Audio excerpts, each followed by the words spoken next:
Bismillahirrahmanirrahim. Welcome to my channel Reality Matters 111.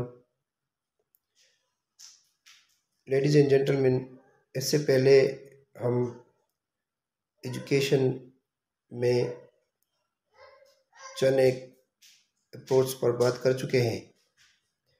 आज हम एक नए अप्रोच की तरफ बढ़ते हैं जिसको कॉग्निटिव अप्रोच कहते हैं। तो कॉग्निटिव अप्रोच का इंट्रोडक्शन कुछ यूँ है कि ये जो कॉग्निशन का लफ्ज़ है और कॉग्निटिव ये आपस में लिंक्ड हैं, जुड़े हुए हैं। यूँ कह सकते हैं कि कॉग्निटिव निकला है कॉग्निशन से, और इस तरह कॉग्निशन भी कॉग्निटिव से मिलता जुलता लफ्ज़ है। हर सूरत, दोनों सूरतों में कॉग्निशन का मतलब है कि ये फोकस करता है मोस्टली मेमोरी पर। ये अप्रोच, इसकी रिक्वायरमेंट ये है कि लर्नर्स होली सोली डिपेंड करेंगे डिसीजंस मेकिंग पर, क्रिटिकल थिंकिंग पर, और इसी तरीके से उनकी लर्निंग की जो सलाहियत है वो डेवलप होती जाएगी। इसके साथ साथ उनका जो रिटेंशन है वो भी देरपा होगा, यानी जहन में जो मवाद उनका पढ़ा हो लंबे अरसे के लिए वो पढ़ा रहेगा। वेस्टर्न साइकोलॉजिस्ट जितने भी हैं ज़्यादातर वो कॉग्निटिव अप्रोच के प्रोपोनेंट्स थे।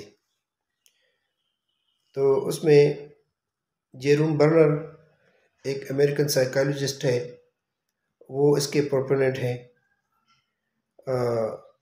वो कॉग्निटिव अप्रोच को सपोर्ट करता है। इसके साथ साथ डेविड असाबेल एक अमेरिकन साइकोलॉजिस्ट है, वो कहता है कि कॉग्निशन यानी कॉग्निटिव डेवलपमेंट पॉसिबल है मोस्टली जब नया इंफॉर्मेशन लिंक हो जाए प्रीवियस इंफॉर्मेशन के साथ, जिसको स्कीमा कहते हैं। स्कीमा का मतलब ये है कि जहन में पहले से नए इंफॉर्मेशन के मुतालिक कुछ बैकग्राउंड मौजूद होता है। तो पहले से मौजूद जो इंफॉर्मेशन या नॉलेज मौजूद है वो नए इंफॉर्मेशन के साथ जुड़ा जाएगा। ये उसका एक पॉइंट ऑफ व्यू है जिसके मुताबिक कॉग्निशन सक्सेसफुल होगा। और अगला है अल्बर्ट बंडोरा। ये फोकस करता है, उसने सोशल लर्निंग थ्योरी पर काम किया है। वो कहता है कि सोसाइटी में रहकर ऑब्ज़र्वेशन करना पड़ते हैं।